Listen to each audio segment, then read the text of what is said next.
This room was used by the Russian Tsars to entertain foreign guests and dignitaries. For over 75 years, the fate of the Amber Room, a treasure of such staggering beauty it was dubbed the eighth wonder of the world, has remained one of history's most tantalizing mysteries. Looted by Nazi Germany from a Russian palace in 1941, and last seen in the wartime chaos of 1945, the priceless chamber vanished, seemingly into thin air, sparking a treasure hunt that has spanned generations and continents. Theories have ranged from its destruction in a fire to it being secreted away in a hidden bunker, but definitive proof has always been just out of reach. Now, the dark, silent depths of the Baltic Sea have offered up a clue so significant it's reignited the search with electrifying intensity. Divers have located the wreck of a German steamship, the last to flee the Amber Room's final known location, its hold filled with crates of unknown contents. The legend of the Amber Chamber. For more than 200 years, its home was here at St. Catherine's Palace at the gates of St. Petersburg, later Leningrad. In 1939, Germany invaded Poland, triggering World War II. In 1941, German troops advanced east towards Leningrad. They murdered and plundered and sent the Amber Room on its last great journey.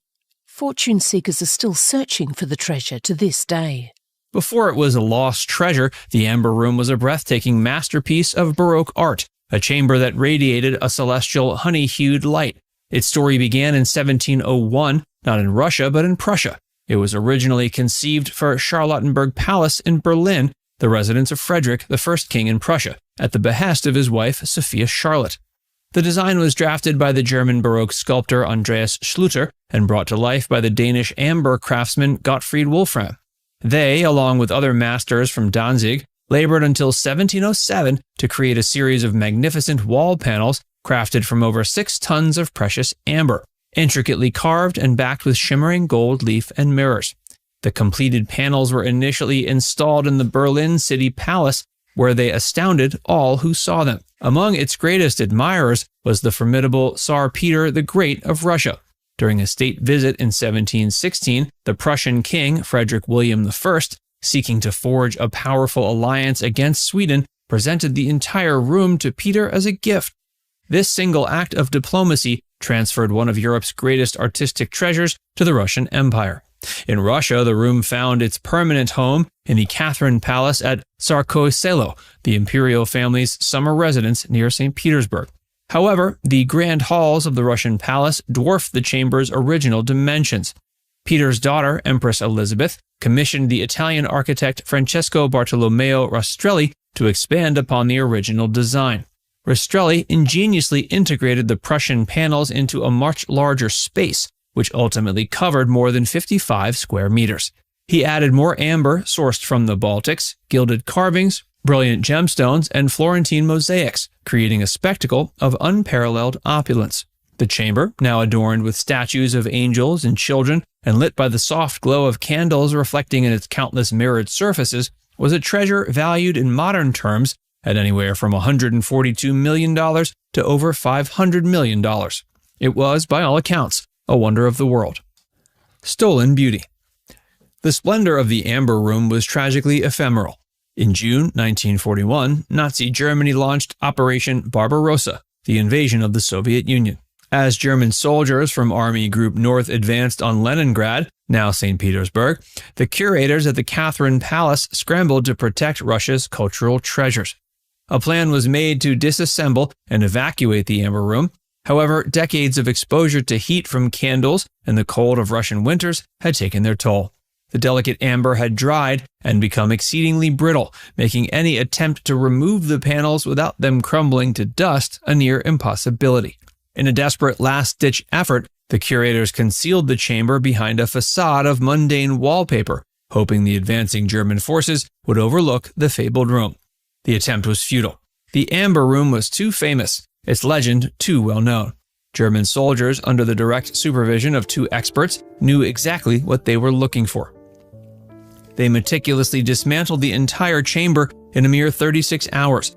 On October 14, 1941, the priceless panels, packed into 27 crates, arrived in Königsberg, East Prussia, modern-day Kaliningrad, Russia. There, the room was reassembled and put on display in the city's historic castle. A local newspaper on November 13th, 1941, even announced the exhibition, a brazen display of one of the war's most significant cultural thefts. The Amber Room remained in Königsberg Castle for over 2 years, but by late 1944 and early 45, the tide of the war had turned. Allied forces were closing in, and the Red Army was advancing relentlessly from the east. On January 21st and 24th, 1945, Hitler issued orders to evacuate all looted cultural property from Königsberg. The room was once again disassembled and crated up, ready for transport. But the chaos of the collapsing front was absolute. Erich Koch, the Nazi official in charge of Königsberg's civil administration, fled his post, leaving the city's defense in disarray. Before the Amber Room could be moved, the city became a war zone. In August 1944, a massive bombing raid by the Royal Air Force left the city and its castle heavily damaged. What the bombers didn't destroy, the advancing Red Army's artillery did, culminating in the city's final surrender on April 9, 1945. In the smoke and ruins of the fallen city, the Amber Room disappeared from history. Decades of whispers and dead ends. The fact that the Amber Room was not found in these mine tunnels, in the known ones, is, in my view, an indication that it never left Königsberg in East Prussia.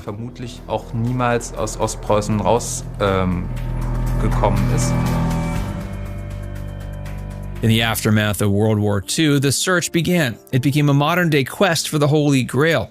Soviet authorities, led by Alexander Brusov, immediately launched an official investigation, but the trail was cold.